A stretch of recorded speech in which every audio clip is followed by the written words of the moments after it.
쿵. 70세 청소부 할아버지가 벽에 등을 부딪히며 쓰러졌습니다. 늙은이가 청소도 제대로 못해? 내 구두에 물 묻었잖아. 명품 정장을 입은 40대 남자가 할아버지를 발로 밀쳤죠. 할아버지의 손에서 걸레가 떨어지고 청소 카트가 넘어졌습니다. 저는 그 순간을 똑똑히 봤어요. 회사 12층 복도 오후 3시. 막 대리로 승진한 저 김민수는 그날 처음 임원층을 지나가고 있었습니다. 이야기의 결말이 궁금하시다면 영상 끝까지 시청해주세요. 구독과 좋아요도 큰 힘이 됩니다. 그럼 지금부터 오늘의 사연 시작합니다. 저는 대한산업그룹 본사 3년차 직원입니다. 국내 10대 그룹 중 하나인 이곳에는 특이한 청소부 할아버지가 계셨어요. 이석훈 할아버지 70세. 3개월 전 갑자기 입사하셨죠. 할아버지, 왜 이 나이에 일을 시작하셨어요? 그냥 집에만 있으면 심심해서 말이야. 할아버지는 쑥스럽게 웃으셨어요. 하지만 뭔가 이상했어요. 손에 굳은 살이 없었고 말투가 굉장히 교양 있으셨거든요. 민수 대리님, 오늘도 수고 많으셨습니다. 항상 90도로 허리를 굽혀 인사하셨죠. 2주 후 박재훈 부장이 등장했습니다. 40대 중반 영업 2팀 부장, 회사에서 악명 높은 갑질러였죠. 야, 청소 아저씨. 뭐야, 이 더러운 바닥은? 내가 아침에 청소하라고 했잖아. 죄송합니다. 제가 다시 하겠습니다. 늙은이가 일도 제대로 못하면서 뭐하러 여기 있어? 할아버지는 고개를 숙인 채 아무 말씀도 하지 않으셨죠. 다음 날도 그 다음 날도 똑같았습니다. 화장실 휴지 왜 안 채워놔? 내 사무실 먼지 쌓였어. 박 부장은 매일 할아버지를 괴롭혔어요. 그리고 2주 후엔 더 심해졌습니다. 쿵. 박 부장이 청소 카트를 발로 찼어요. 늙은이가 왜 이렇게 느려? 비켜야지. 카트가 넘어지며 도구들이 쏟아졌죠. 70세 노인이 바닥에 엎드려 도구를 줍는 모습을 보고 저는 참을 수 없었어요. 부장님, 그건 좀 심한 거 아니에요? 뭐?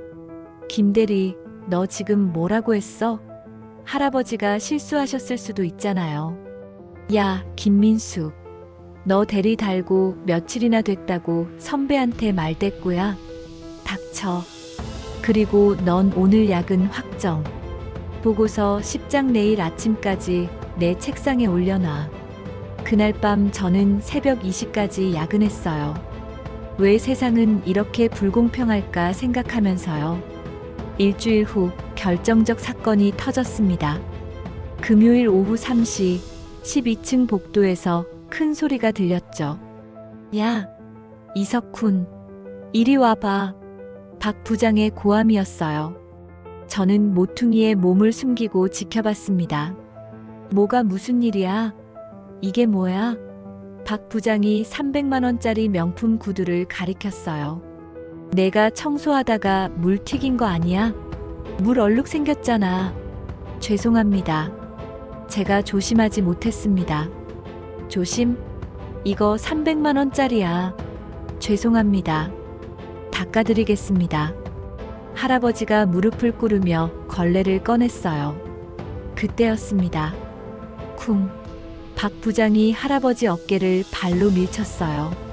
할아버지는 균형을 잃고 바닥에 쓰러지셨죠. 70세 노인이 넘어지는 소리가 복도에 울렸습니다. 닦긴 뭘 닦아, 늙은이가. 300만 원. 내 월급이 얼마나 되는데? 한 달에 200만 원? 청소부 주제에 내 월급으로 몇 달 모아야 이거 하나 사냐? 평생 청소나 하면서 이런 명품은 구경도 못 해봤지? 저는 참을 수 없었어요. 부장님, 그만하세요. 뭐야, 김민수 또 너야? 너 정말 회사 다니기 싫어? 할아버지가 잘못했으면 사과 받으시면 되잖아요. 왜 폭력을 쓰세요? 폭력? 이게 폭력이야? 그냥 좀 밀친 거지. 그리고 너 대리 주제에 부장한테 이래도 돼? 조직 생활이 뭔지 몰라. 조직 생활이 약자 괴롭히는 건 아니잖아요. 야, 김민수. 너 오늘 딱 걸렸어. 인사팀장한테 전화할 거야. 징계위원회 회부시킬 거야. 하세요. 대신 저도 할아버지 폭행건으로 신고하겠습니다. 뭐? 신고? 하하. 너 회사가 누구 편 들 것 같아? 5년 차 대리? 아니면 15년 차 부장? 그 순간이었습니다. 엘리베이터 문이 띵 하고 열렸어요. 3명의 남자가 내렸습니다. 맨 앞 60대 중반 남자, 고급 정장을 입고 있었죠. 무슨 일입니까? 차갑게 물었어요. 저는 그 사람을 알아봤어요. 강민호 부회장, 대한산업그룹 2인자였습니다. 아, 부회장님. 박 부장 얼굴이 하얗게 변하며 90도로 허리를 숙였죠. 무슨 일이냐고 물었습니다. 그게 청소부가 제 구두에 물을 묻혀서 그래서 70세 노인을 발로 밀쳤습니까? 아닙니다. 그게 아니라 내가 다 봤습니다. 12층 복도 CCTV는 실시간으로 보안실과 연결돼 있거든요. 강 부회장이 스마트폰을 들어 보였어요. 화면엔 박 부장이 할아버지를 발로 밀치는 장면이 그대로 찍혀 있었죠. 부회장님, 제가 잘못했습니다. 용서해 주십시오. 박 부장은 무릎을 꿇었어요. 당신 대한산업영업 2팀 박재훈 부장 맞습니까? 네, 맞습니다. 지금부터 당신은 해고입니다. 인사발령은 오늘자로 즉시 효력 발생합니다. 부회장님, 제발 한 번만. 15년 동안 이렇게 직원들을 괴롭혔습니까? 인사팀 조사 결과 당신한테 피해본 직원이 27명이더군요. 보안팀, 이 사람 사옥 출입 금지시키십시오. 알겠습니다. 박 부장은 질질 끌려가며 소리쳤지만 소용없었죠. 강 부회장이 할아버지께 다가갔어요. 괜찮으십니까? 아, 네. 괜찮습니다. 천천히 일어나세요. 강 부회장이 할아버지를 부축하며 90도로 허리를 숙였어요. 죄송합니다. 제가 관리를 제대로 못해서 저는 깜짝 놀랐어요. 부회장이 청소부에게 사과를 하다니 그때 뒤에 있던 50대 중반 남자가 앞으로 나왔어요. 이준석 사장, 대한건설 사장이었습니다. 아버님, 괜찮으세요? 아버님? 저는 귀를 의심했어요. 준서가 괜찮다. 큰일 아니야. 할아버지가 이 사장 어깨를 토닥이셨어요. 회장님, 정말 죄송합니다. 강 부회장이 다시 깊게 고개를 숙였어요. 회장님, 제 머릿속이 하얗게 변했어요. 민호야, 괜찮아. 내가 신분을 숨기고 있었으니 내 잘못이 아니야. 할아버지 말투가 완전히 달라졌어요. 반말이었고 목소리에 권위가 담겼죠. 저기, 저 젊은 친구. 김민수 대리라고 하더구나. 2번이나 나를 도와줬어. 회장님이 저를 가리켰어요. 김대리, 고맙네. 자네가 우리 회장님을 2번이나 도와줬다고? 아, 아닙니다. 저는 그냥이 아니야. 민수야, 나 제대로 소개 안 했지? 할아버지는 청소부 조끼를 벗으셨어요. 안에는 깔끔한 흰 셔츠가 있었죠. 나는 이석훈. 대한산업그룹 창업주야. 창업주? 제 입이 떡 벌어졌어요. 50년 전 작은 건설업체로 시작해 국내 10대 그룹을 만든 전설의 창업주. 그분이 70세에 청소부로 위장 취업을 하셨다고? 왜 청소부로 일하신 거예요? 이유가 있었지. 3개월 전 내 비서가 보고했어. 직원들 사이 갑질 문화가 만연하다고. 익명 게시판에 고발글이 매일 올라오고 젊은 직원들이 괴롭힘 때문에 퇴사한다고 하더군. 나는 50년간 이 회사를 키웠어. 직원이 곧 회사 자산이라고 생각하면서. 하지만 언제부턴가 조직이 커지며 내 눈이 닿지 않는 곳에서 이런 일들이 벌어졌던 거야. 그래서 직접 확인하시려고. 맞아. 현장에 들어가야 진짜를 볼 수 있거든. 3개월간 70세 청소부로 일하며 많은 걸 봤어. 좋은 것도 나쁜 것도. 박재훈 부장 같은 사람만 있는 건 아니었어. 민수 같은 착한 친구들도 많더라고. 고맙다, 민수야. 내가 2번이나 날 도와줬잖아. 당연한 일을 했을 뿐입니다. 당연한 일을 하는 게 가장 어려운 거야. 민호야, 김민수 대리 인사팀으로 불러. 특진 발령 내릴 거야. 네, 회장님. 바로 처리하겠습니다. 아닙니다. 저는 그냥 사양하지 마. 용기 있는 직원은 회사가 보호해야 해. 그리고 민호야, 오늘부터 전 직원 대상 익명 설문조사 시작해. 직장 내 괴롭힘 경험 여부, 목격 사례, 가해자 이름까지 전부 받아. 한 건이라도 확인되면 무관용 원칙. 즉시 해고야. 네, 반드시 그렇게 하겠습니다. 그날 저녁 전 직원 이메일로 긴급 공지가 떨어졌습니다. 대한산업그룹 이석훈 회장 긴급 메시지. 본인은 지난 3개월간 12층 청소부로 근무하며 현장을 직접 확인했습니다. 일부 관리자들의 갑질과 괴롭힘 사례를 다수 발견했습니다. 오늘부로 조치합니다. 첫째, 영업 2팀 박재훈 부장 즉시 해고. 둘째, 전 직원 익명 설문조사 실시. 셋째, 갑질 신고 한라인 24시간 운영. 넷째, 직장 내 괴롭힘 무관용 원칙 시행. 대한산업은 사람을 존중하는 기업이 되겠습니다. 이석훈 드림. 회사가 발칵 뒤집혔어요. 회장님이 청소부로 일하셨다고 3개월 동안. 그날 밤 익명 게시판에 글들이 쏟아졌습니다. 3일 만에 127건의 신고가 들어왔고 일주일 만에 15명의 관리자가 징계받았습니다. 해고 8명, 정직 4명, 감봉 3명. 일주일 후 저는 인사팀으로 호출됐습니다. 김민수 대리님, 특진 발령 나셨어요. 대리에서 차장으로. 그리고 회장님 직속 비서실 발령입니다.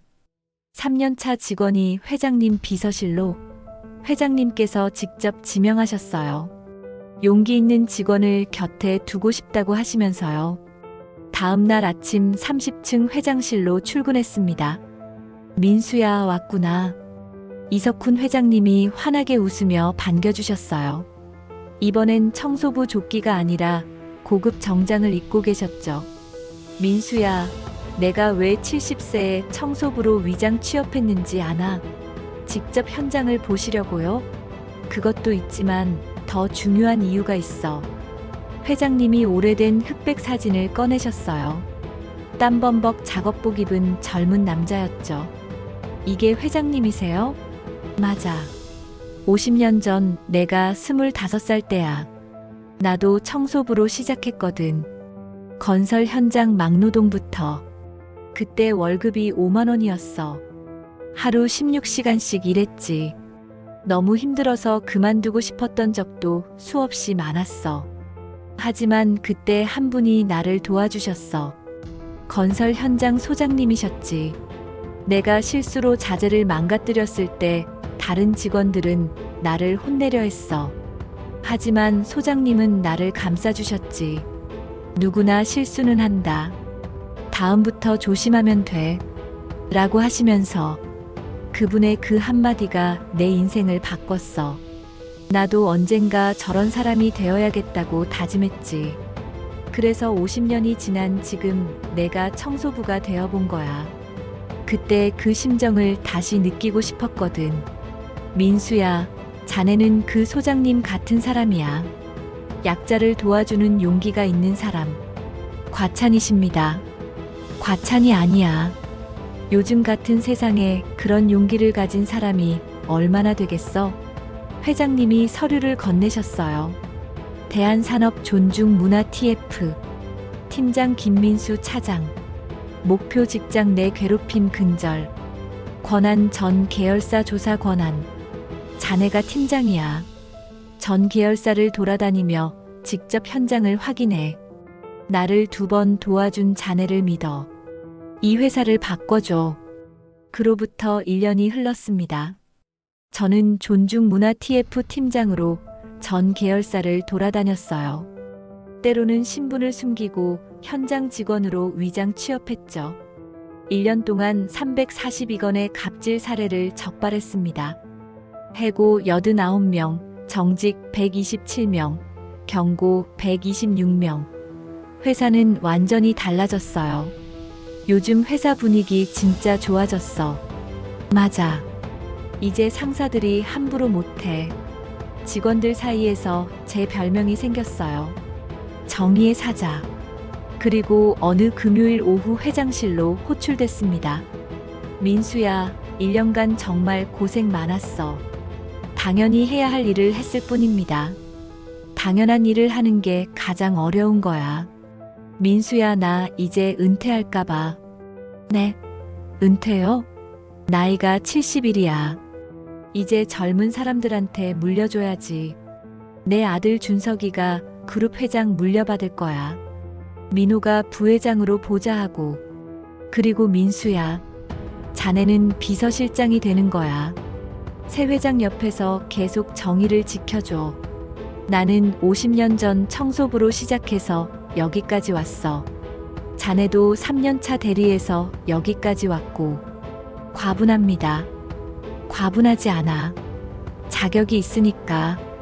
2년이 더 흘렀습니다. 저는 이제 대한산업그룹 비서실장이 됐어요. 그리고 오늘은 대한산업그룹 창립 52주년 기념식. 전 직원 3만 명이 모였어요.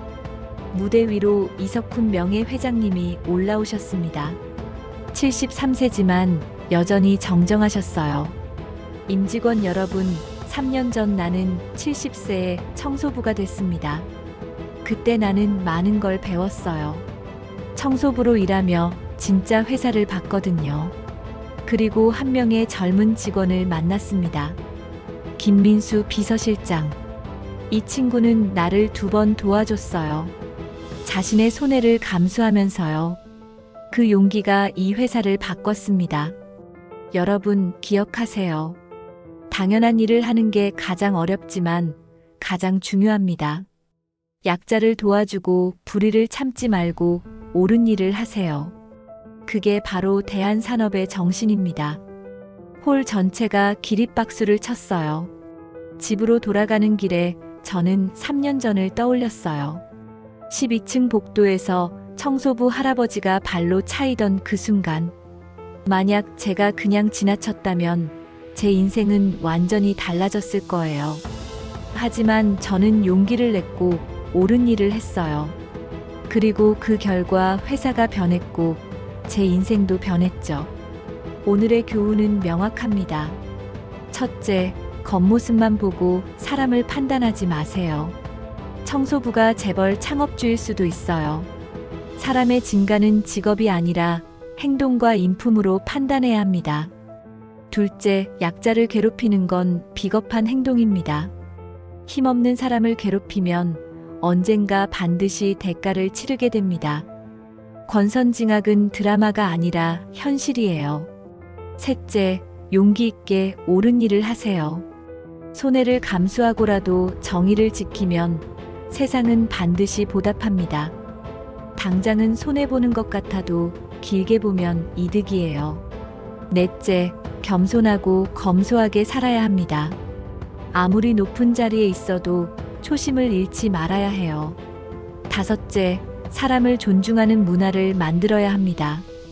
한 사람의 용기가 3만 명의 회사를 바꿨어요. 여러분도 오늘부터 시작하세요. 여러분은 오늘 어떤 선택을 하시겠습니까? 약자를 괴롭히는 사람이 되시겠어요? 아니면 용기 있게 정의를 지키는 사람이 되시겠어요? 선택은 여러분의 몫입니다. 하지만 기억하세요. 당신 앞에 있는 사람이 누구인지 모릅니다. 겉모습은 평범한 청소부일지라도 그 속에는 위대한 영혼이 있을 수 있어요. 모든 사람을 존중하고 예의를 갖추고 친절하게 대하세요. 그게 바로 성공하는 사람의 첫 번째 조건입니다. 오늘의 사연을 마치겠습니다. 끝까지 시청해주셔서 감사합니다. 구독과 좋아요 눌러주시면 더 많은 감동 사연으로 찾아뵙겠습니다. 어제보다 오늘 더 행복한 당신이 되시길 바랍니다. 감사합니다.